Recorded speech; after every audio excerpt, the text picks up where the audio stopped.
Good morning. Welcome to another edition of Inquisition Update. My name's Tom Prest. I'll be your host for the next hour. You're listening to LibertyRadioLive.com. Thank you for tuning in this morning.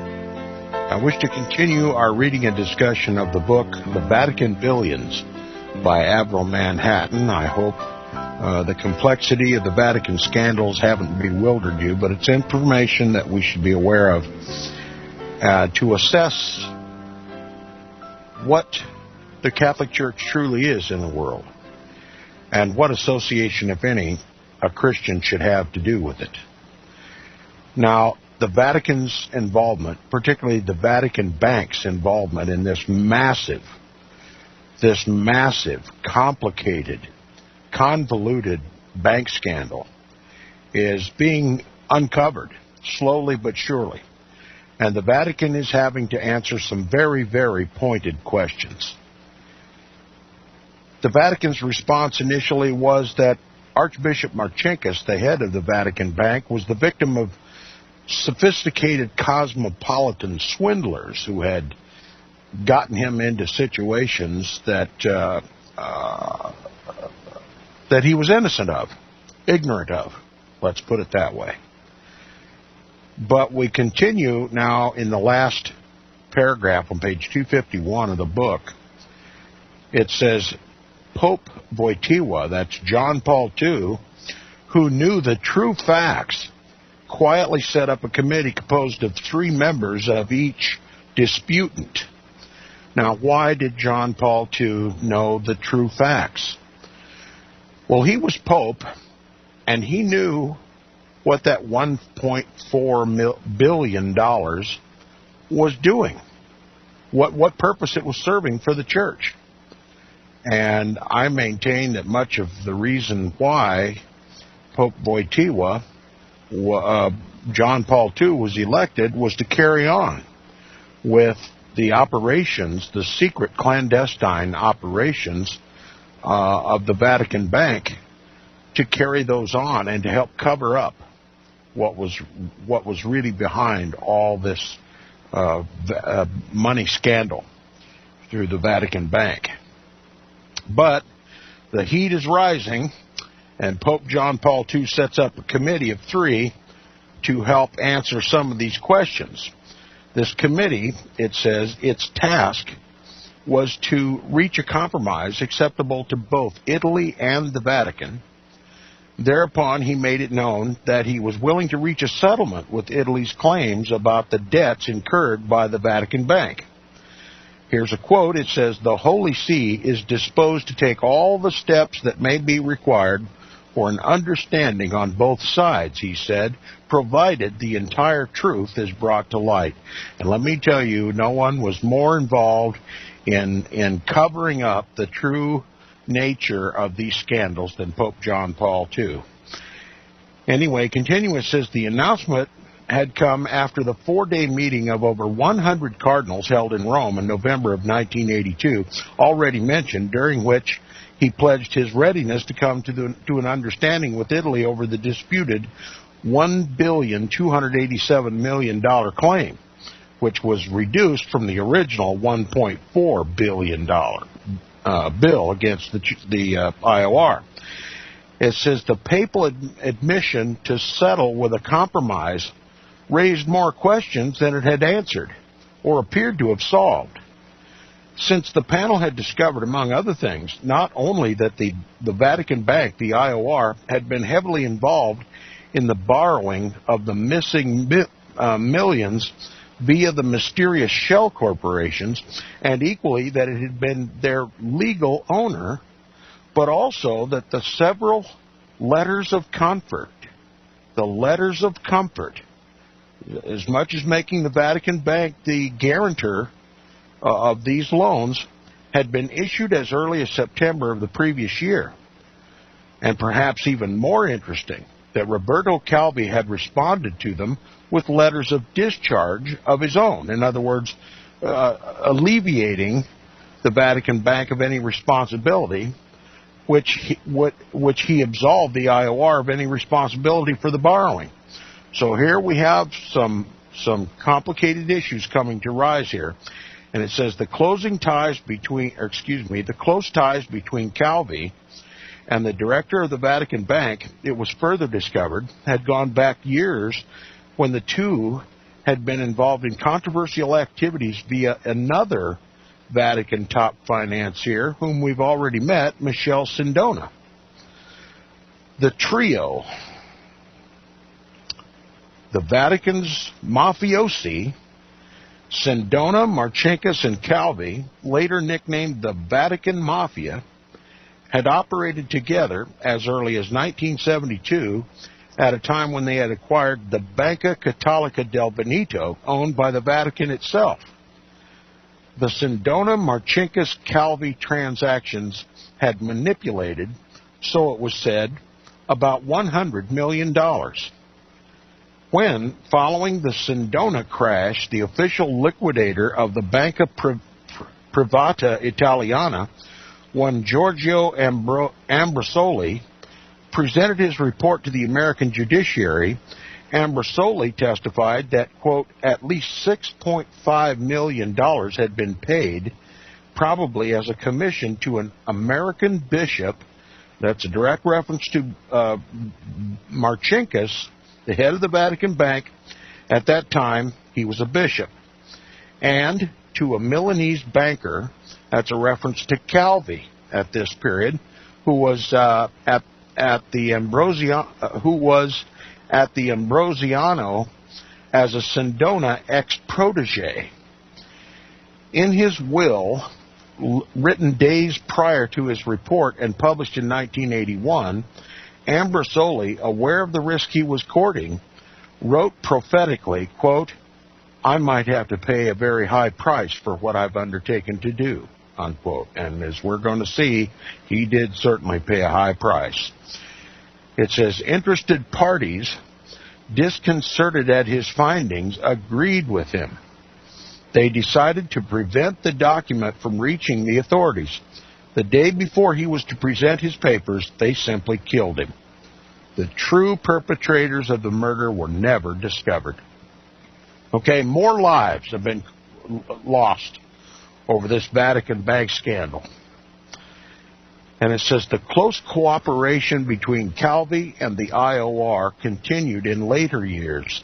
This was proved by the fact that in 1975, the IOR wrote an official letter trying to cover Calvi's operations dealing with the financial transference to the Banco Ambrosiano's overseas, the Banco Ambrosiano's overseas of Nassau. Calvi and Archbishop Marcinkus at that time were president and advisor, respectively. In June of 1982, however, Marcinkus denied having anything to do with it, although the letter of patronage written by the IOR, of which Marcinkus was then president, was dated 1975, as seen by the facsimile of the same letter on the pages previously in this work. Even more curious, however, was the fact that both Sindona and Calvi had therefore, by association with Archbishop Marcinkus, been closely connected also with the notorious P2 Masonic Lodge. One of their friends was not only Licio Gelli, the Grand Master of the Lodge, who we've already met, but also another influential Freemason, one Umberto Ortolani.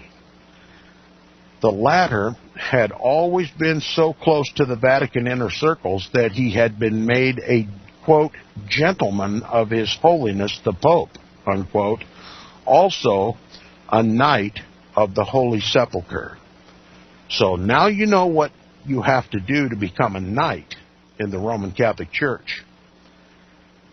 Now, the three Catholic financiers, in short, had dug up a past full of intrigues, many of which were still being spun by the same individuals still heavily involved with financial, Masonic, political activities and long-range equivocal operations in which international banking, the Vatican, the United States, and Soviet Russia had participated, even if by remote control. The most striking confirmation of the latter was that the missing millions began to vanish into a seemingly bottomless pit, mostly since 1979. That was the year when Karol Wojtyła, the newly elected Polish Pope, had forced himself into Poland under the guise of a pastoral visit as Pope John Paul II. The result of his 8-day trip was the launching of a fiercely political revolutionary syndicalism known as Solidarity.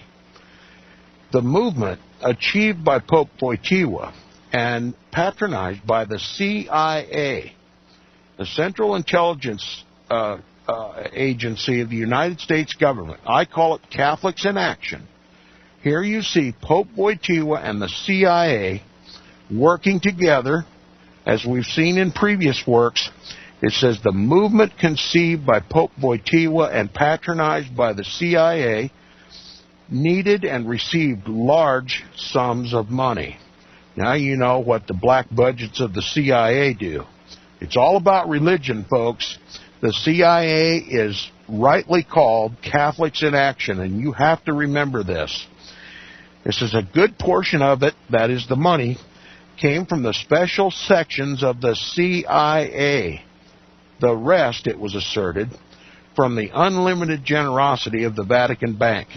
So we have a connection between the CIA and common efforts with the Vatican Bank's objectives in Poland and elsewhere in Central America.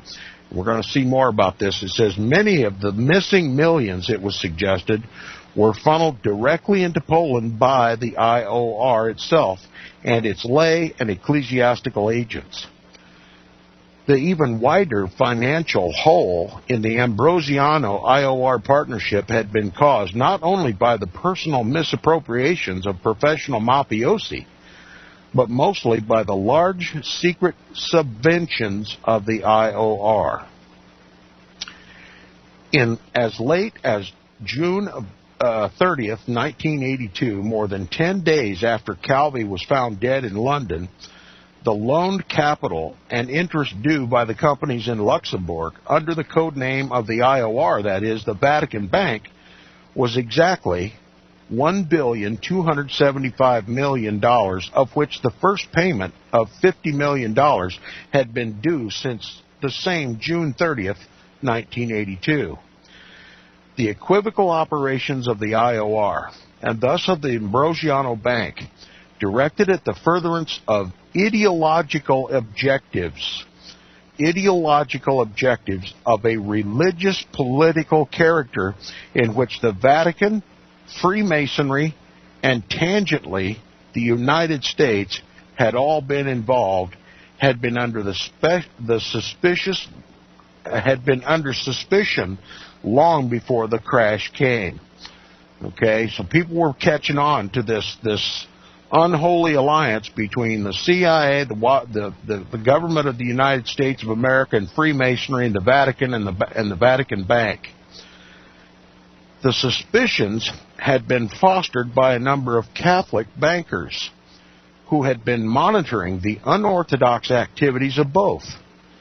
Their criticism and fears produced a determined group from Lombardy, northern Italy, the very region in which the Ambrosiano was operating, whose specific purpose was to prevent the inevitable forthcoming Ambrosiano IOR disaster.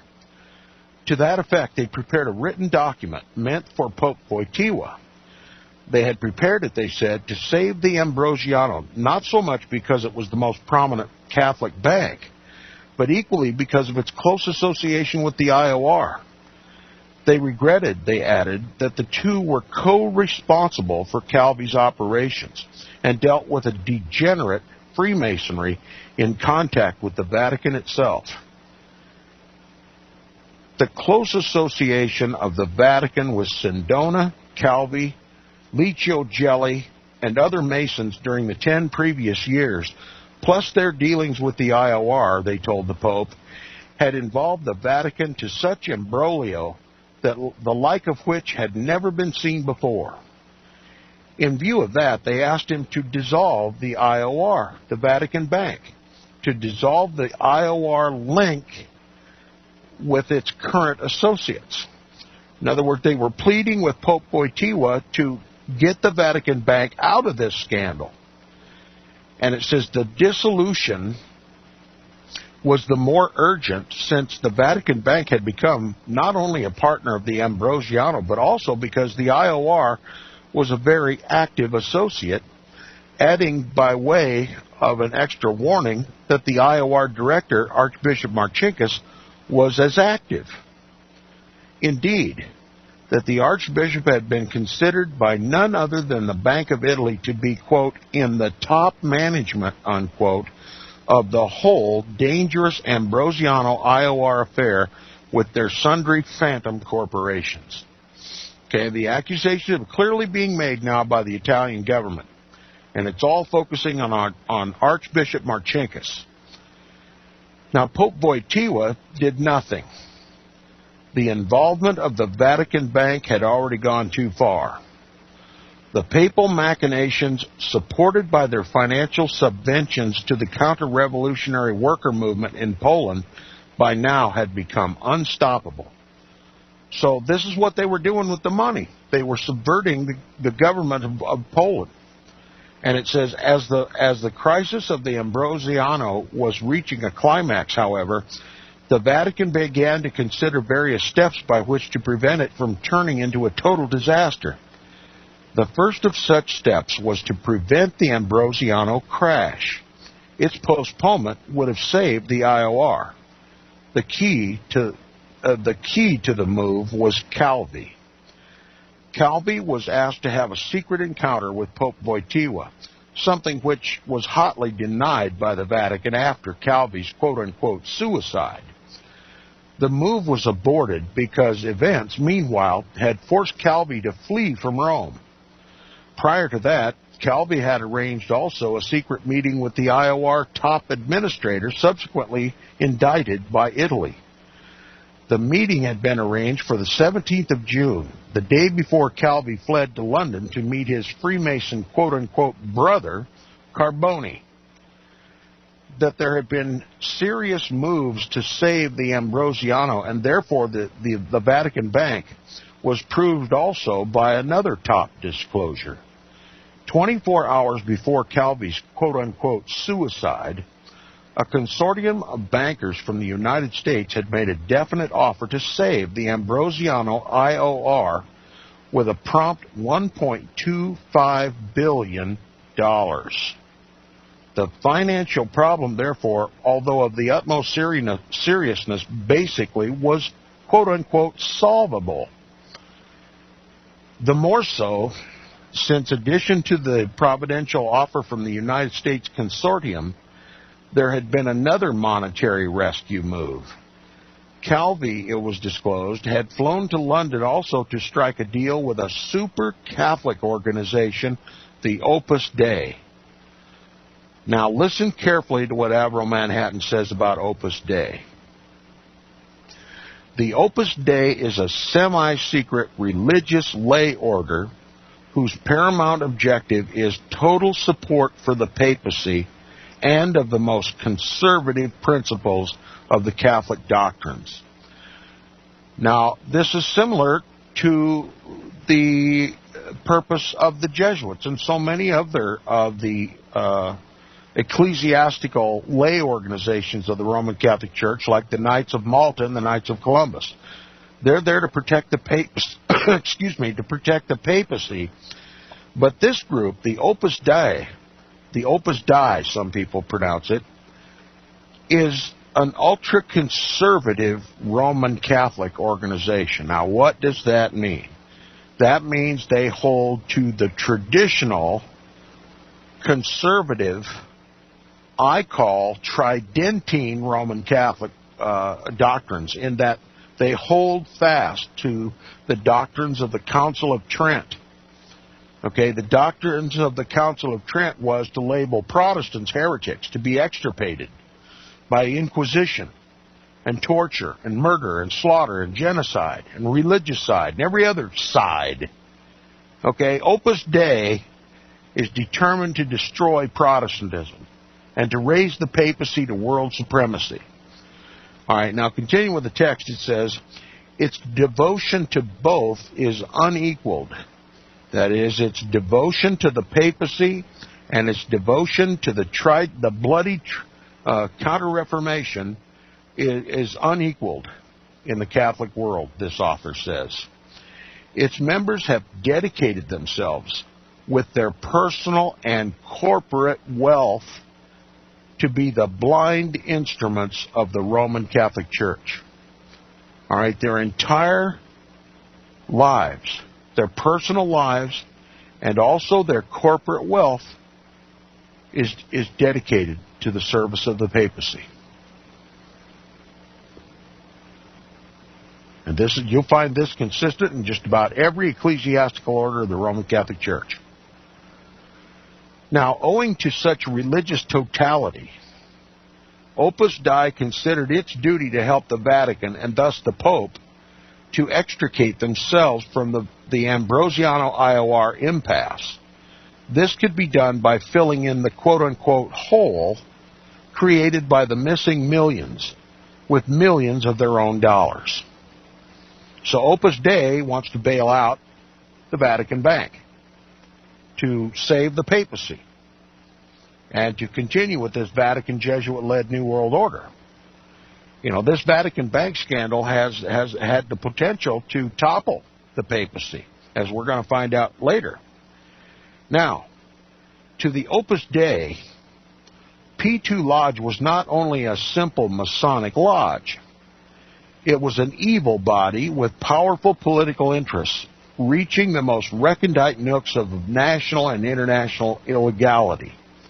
An entity which had specialized in labyrinthine conspiratorial operations into which it had drawn the Church, the Roman Catholic Church, the Vatican, and the Pope himself. So from Opus Dei's point of view, the P2 Lodge is responsible for getting the Vatican and the Vatican Bank in this position. Little do they know that the Jesuits run P2 Lodge. Now, in their view, in the view of Opus Dei, members of the Masonic Lodge, P2, were the instruments of the IOR's involvement in the disaster. Calvi had been one of them. As a director of the Ambrosiano, he had accelerated the tragedy by pressing the IOR to pay back to his bank what, according to him, the IOR owed the Ambrosiano. Calvi, according to such interpretation, had asked the IOR to retrieve the millions of dollars which, according to him, the IOR had deposited in certain numbered Swiss accounts. This he did to save the Ambrosiano from the impending crash prior to his flight to London.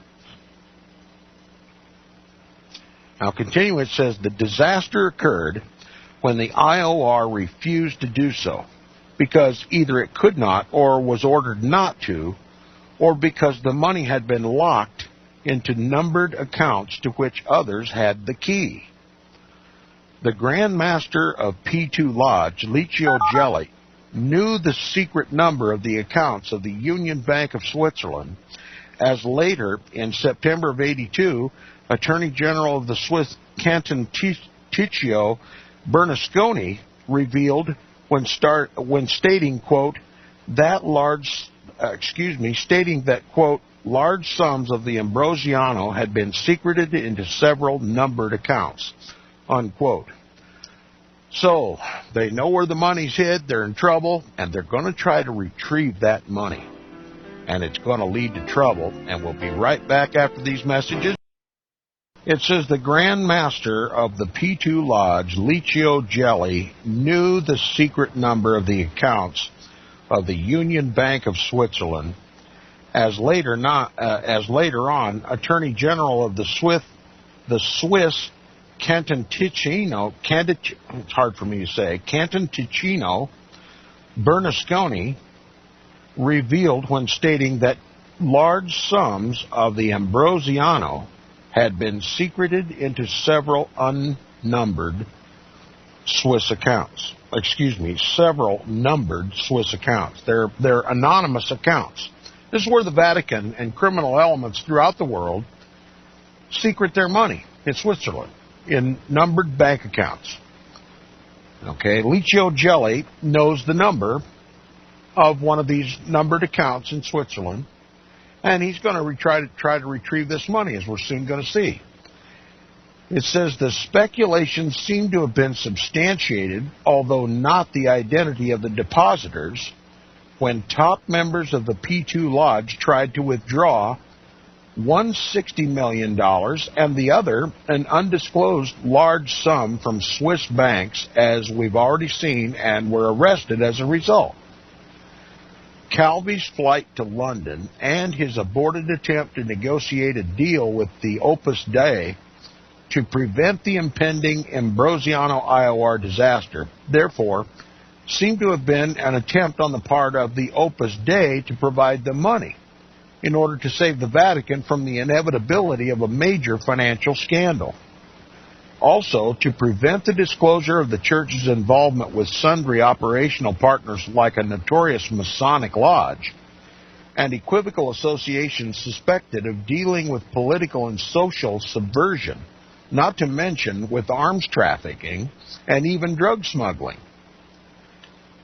That such speculations were not mere idle suppositions seem to have been supported by Calvi himself.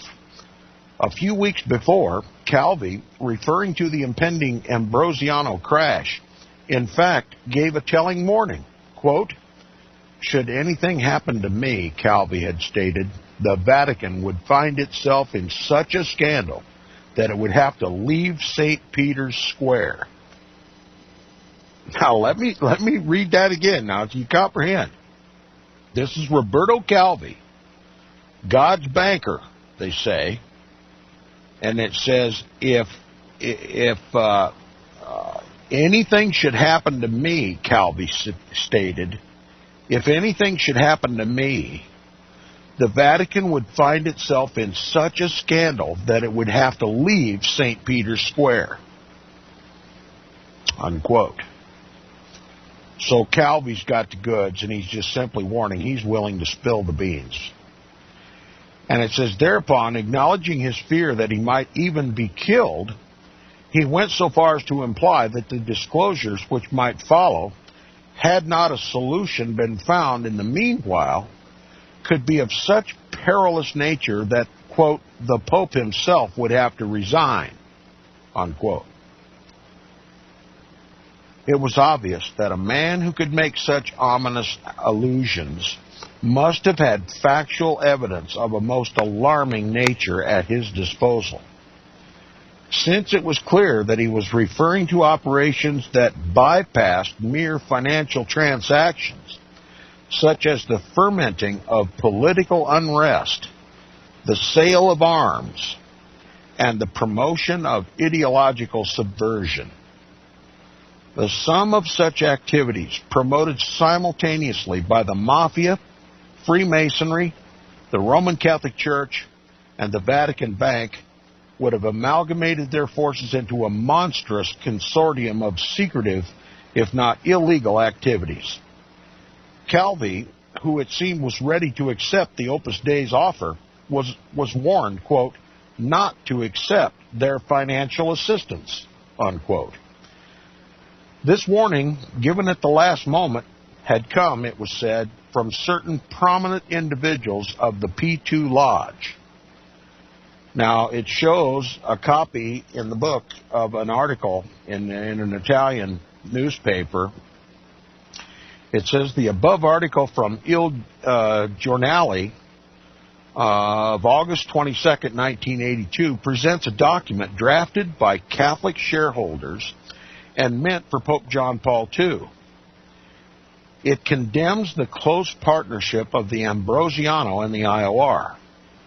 It accuses the Ambrosiano and the IOR of dealing with Freemasonry and with the international mafia. The most striking part of this accusation is that such activities are conducted via a secret society called Suprafin. The society, Suprafin, the writer says, belongs to the IOR. The IOR and the Suprafin, plus the Ambrosiano, are all operating closely with the P2 Lodge and with Sindona, also with Freemasons, all of whom are protected by the Vatican itself. The Bank of Italy, therefore, has ascertained that Archbishop Marcinkus is operating at, quote, the top management, unquote, of the Banco Ambrosiano itself. The writers asked the Pope to detach the activities of the Ambrosiano from those of the IOR, the Vatican Bank, and of the Vatican before it's too late. During the crisis of midsummer of 1982, after Calvi's so-called suicide, the Vatican denied any involvement with the Ambrosiano. Yet the above letter was sent to the Pope and read by Marcinkus himself in January of 1982. The document was dated the 12th of January, 1982. Since 1987, that is, since the election of the Polish Pope, Pope John Paul II, the Vatican had been openly motivated by a strong social interpretation of the Gospels. A social interpretation of the Gospels. It's going to have some significance. They call it the social interpretation of the Gospels. During his sundry peregrinations, Pope Wojtyła had invariably created unrest by encouraging subversive Catholic movements who had accepted his socialist ideas. So now you know what they're talking about, a social interpretation of the Gospels, talking about socialism. Their acceptance, however, was not a mere verbal one. It trespassed into insurrectional fields. These necessitated monetary help, given via local secretive church channels, and more often than not, directly via the secular associates of the IOR, the Vatican Bank. Financial grants, often through religious organizations, sympathetic with left-wing insurrections, meant the involvement, even if tangentially, of the Vatican Bank, whose financial bulk derives from deposits of religious organizations. Hence, Catholic priests being involved in actual armed insurrections in Latin America, the Philippines, and Poland would automatically have spelled the potential traffic of clandestine sales of arms, and therefore the involvement of shady banking concerns such as the mysterious shell companies of the IOR, and as a result, directly of the Vatican itself. So the Vatican's waging a clandestine war, and the bank and the Vatican Bank is financing it through all these machinations. And it says Calvi's Masonic associates, and later many of his Masonic accusers after his death, fled to South America, where they had monetary funds they called friends, and made use, it was alleged, of the Ambrosiano's branches in Peru and the Bahamas. The background to Calvi operations prior to his flight from Italy assumes an additional significance if we were to add yet another facet of what had been going on prior to the final collapse.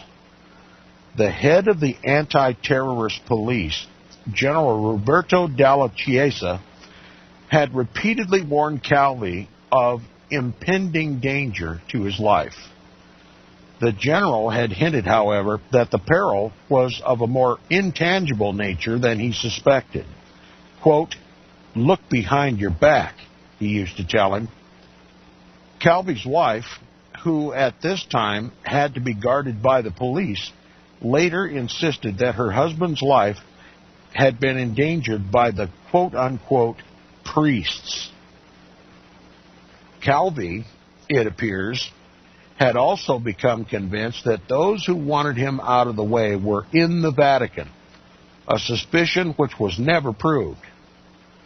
Prior to leaving for London, he warned his wife that, yes, the danger came from the priests. Whatever he might have meant by such an emotive accusation, the fact remained that General Dalla Chiesa, the head of the anti-terrorist police, must have known of some definite plot directed at getting rid of Calvi, or at least he suspected that some elements were determined to silence him for good, lest he should name names. since many of such names could have been found in the highest pinnacles of the political, Masonic, and even ecclesiastical life in Italy, and even the Vatican itself. After Calvi's so-called suicide, his briefcase, which he always carried with him, disappeared mysteriously, the only item which was missing. It contained secret documents connected with P2 Lodge and the Vatican Bank. The general's hint to Calvi must have provoked grave apprehension amidst those who were planning his demise, since the general knew about the whole affair, more than it was safe for him to know. The ring, operating the invisible web around the Ambrosiano IOR P2 Lodge, decided to act. General Della Chiesa was sent to Sicily. While there, he and his wife were riddled by 100 bullets in plain daylight in the center of a Sicilian town in September 22, 1982, ostensibly by the Mafia. In reality, however, it was by the same forces which had already liquidated several other individuals connected with the Ambrosiano IOR P2 Lodge. Calvi's death under Blackfriars Bridge, marked by its macabre ritual, was the climax of something which had been brewing behind a colossal conspiratorial wall of equivocal operations and plots, many of which had perpetrated very deeply within the Vatican citadel. Many of which had penetrated very deeply within the Vatican citadel. Subsequent events proved this to be so. The secretary of the IOR itself, Monsignor Donato Di Bonis, directly under Archbishop Marcinkus, had his passport withdrawn February 10, 1983, when he was accused of tax evasion in petroleum products. The incriminating operation dated back to the years of the Sindona Calvi Marcinkus financial junta. Also involved was a general, the former head of the Ministry of Finance's own police. He was sentenced to several years in jail for tax evasion involving fraudulent handling of some $300 million. Other prelates were arrested February 7th, 1983, including Monsignor Simone Duca of Rome and Dom F. Quaglia, and others had their passports withdrawn, including Monsignor Mario Pimpo, director of the department known as Confidential Affair. A department known as Confidential Affair, the office of Cardinal Poletti, the Pope's own vicar of Rome. The financial activities of the Vatican Bank, or of its lay partner, the Ambrosiano, while the primary promoters of the great monetary scandal, had uncovered the tip of a submerged iceberg whose magnitudinous proportions had reached the darkest recesses of a twilight world of global intrigues, religious corruption, and financial banditry seldom equaled even in our present century." Unquote. Is this the Church of Jesus Christ, I ask my listeners? Could this be the Church of Jesus Christ, that mustard seed? Or is it, as I've been corrected, not a chimera, but a chimera? A huge tree, uncharacteristic of a natural mustard seed. It's a huge tree, so large that its branches cover the whole world, and within it, birds roost. Birds of prey roost. This is not the Church of Jesus Christ. She calls herself the Church of Jesus Christ, but it's a chimera, a genetic mutation, an unnatural counterfeit of the true Church of Jesus Christ. And if you're Roman Catholic, you have to admit, while we're reading this book, that this is not the behavior of the Church of Jesus Christ. And you might legitimately question whether this is the Church of Jesus Christ. And I would tell my Protestant listeners, my evangelical listeners, if you're involved in the ecumenical movement, you're headed back for Rome, and you've repudiated the Christ of the Bible. Now, chapter 33 of the book is entitled Riddle of an Enigma, the Vatican Bank. The Institute for Religious Works, the IOR for short, we call it the Vatican Bank, gives the impression of a corporate body wholly dedicated to pious operations and charitable activities. It's nothing of the kind. It is or was one of the richest banks in the world. As a semi-autonomous entity, it was officially charged with the handling of deposits and investments of hundreds, indeed of thousands of millions of dollars, most of them the legal property of Roman Catholic lay and religious orders, trusts, legacies, and the like. It acted and still acts also for many of the Church's own holdings, monetary funds, and multi-million-dollar securities portfolios, many of which are or were secreted in sundry vaults in the United States or in numbered accounts in Swiss banks. As a financial powerhouse, it was and still is an ecclesiastical subterfuge created to bypass national barriers, international regulations, and to carry out monetary evasions via subterranean semi-diplomatic channels. Because of this, it operates within and outside the boundaries of ultranational legality. Its wealth has always been reputed to be immense.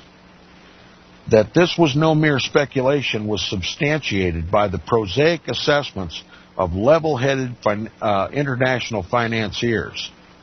One of these, none other than the annual report of the Bank for International Settlement of Basel, Switzerland, listed the foreign currency position of the banks in the 10 largest industrial countries of the world. According to it, in 1977, the IOR had foreign deposits of $100 million and no debts. That was only one of its current sundry diversified accounts. By 1983, it had about $2 billion in net assets, $6 billion in deposits, and an active relationship with over 200 banks all over the globe. Its operations had been so secretive and labyrinthine that it is almost impossible to know where and how or by whom the money is used or is employed, as the Ambrosiano case has so amply demonstrated. Because of its ramifications and mystery of its many activities, or rather of its true objectives, the IOR, the Vatican Bank, became the major financial powerhouse of the Vatican. From the very beginning, as such, it acted on its behalf during official and semi-official operations, many of which trespassed, even very often from the mere financial into religious, diplomatic, and ideological fields. It's an axiom that financial considerations will corrupt religion and religious institutions. But while it is true that religious considerations can corrupt finances, it is no less true that when religion is supported by finance, and finance is supported by religion, religion will be corrupt simultaneously on two fronts. The result is that it will be rendered the ancillary instrument to both. When religion happens to be the Catholic Church, by virtue of the fact that she has given herself a uniqueness which is peculiar only to herself, then the same church will use and abuse her financial might to maintain her own uniqueness, cost what it may. Money is power. Power is linked with politics. Hence, political problems are interlocked with the financial influence of the Vatican in monetary administration. The case of the Ambrosiano IOR scandal was typical of the double nature and of the double objectives of the IOR itself. It could not have been otherwise, since Vatican financial activities have seldom been confined to simply monetary operations. Whenever activated, they are activated because of some ulterior goal. Besides immediate targets, ecclesiastic or otherwise, their true motive is consistently the expansion of the influence of the Roman Catholic Church as a church, as well as an ideological crusader. Let me read this again. Whenever activated, they are activated because of some ulterior goal. What is the ulterior goal? The New World Order, a global religion and a global government. And it says, besides immediate targets, ecclesiastic or otherwise, their true motive is consistently the expansion of the influence of the Roman Catholic Church as a church, as well, listen, as well as an ideological crusader. An ideological crusader. She's got an agenda, a global agenda. And she achieves that global agenda through war. And that's what happened to the $1.5 billion. It was used for war purposes, gun running, and political upheavals in Central America and in Poland and South America. And we completely ignored what happened in this country as a result of this. This author, without mentioning it, is talking about the New World Order and the Vatican's systematic operations to achieve that end through high finance, through intrigue, financial intrigue. You know, this whole book goes into the folder of Vatican Jesuit-led New World Order. This tells us what the Vatican's global agenda is.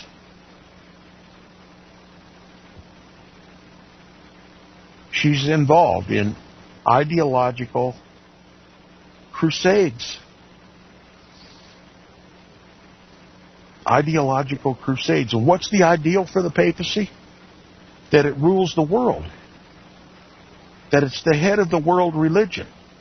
And that it becomes the head of the world government. That's what this is all about.